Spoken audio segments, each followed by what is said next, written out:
Channel এ TV, আমার TV, সত্যের পথে অবিরাম। তেরোখাদার সাগলাদাহ ইউপি চেয়ারম্যান দ্বীন ইসলামের বিরুদ্ধে অপপ্রচার বন্ধ ও তার মুক্তির দাবিতে খুলনায় মিছিল, মানববন্ধন ও প্রধানমন্ত্রী বরাবর স্মারকলিপি প্রেরণ। খুলনা তেরোখাদা উপজেলার সাগলাদাহ ইউনিয়ন পরিষদের চেয়ারম্যান ও ইউনিয়ন আওয়ামী লীগের সভাপতি এস.এম. দ্বীন ইসলামকে মিথ্যা মামলায় জড়িয়ে হয়রানি সহ অপপ্রচারের প্রতিবাদ এবং তার মুক্তির দাবিতে মিছিল, মানববন্ধন ও প্রধানমন্ত্রী বরাবর স্মারকলিপি প্রেরণ করা হয়েছে। খুলনা জেলা প্রশাসকের অবর্তমানে অতিরিক্ত জেলা প্রশাসক রাজস্ব জিয়াউর রহমানের মাধ্যমে রোববার বেলা 12টায় এ স্মারকলিপি প্রদান করা হয়। এসব কর্মসূচিতে তেরোখাদা সাগলাদাহ ইউনিয়ন আওয়ামী লীগের সাধারণ সম্পাদক ও ভারপ্রাপ্ত চেয়ারম্যান খান সেলিম আহমেদ, নিহত পীরুর ছোট চাচা শেখ আবুল বাশার মিলু, চেয়ারম্যান দ্বীন ইসলামের ভাই আওয়ামী লীগ নেতা আসাদ শেখ, শিক্ষক জাহিদুর রহমান, চেয়ারম্যানের ছেলে বাইজিৎ সহ বিভিন্ন শ্রেণী পেশার মানুষ উপস্থিত ছিলেন। এর আগে বেলা 11টায় খুলনা চিফ জুডিশিয়াল ম্যাজিস্ট্রেট আদালত চত্বরের সামনে থেকে একটি মিছিল বের হয়ে জেলা প্রশাসক অফিসের সামনে এসে মানববন্ধন করে এলাকাবাসী।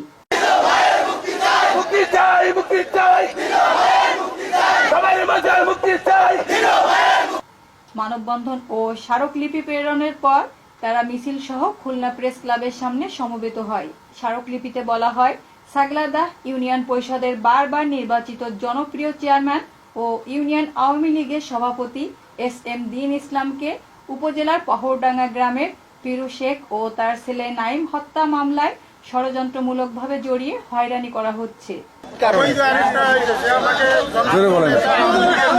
আমাদের ইউনিয়ন পরিষদের দুইবার ভোটার ইলেকশন হয়েছে, তাকে অবৈধভাবে আটকানো হয়েছে, খুন হয়েছে আমারই ভাইটা, আমারই পুতা, অথচ আমরা আসামি আমরা রাশি বিচার চাই। সাগলাদাহ ইউনিয়ন পরিষদের বর্তমান আওয়ামী লীগের সভাপতি এবং দুইবারকার চেয়ারম্যান, তার উন্নয়নের এত বেশি যে আমাদের তেরোখাদা উপজেলায় 6টি ইউনিয়ন আছে, তার ভিতরে সে অন্যতম সংগঠক হিসেবে আওয়ামী লীগের আবির্ভূত হয়েছে এবং সে দীর্ঘদিন ধরে জনগণের পাশে আছে। প্রত্যেকটা হাড়ির খবর জানে, প্রত্যেকটা ব্যক্তির খবর জানে এবং প্রত্যেকটা বাড়ির খবর সে জানে।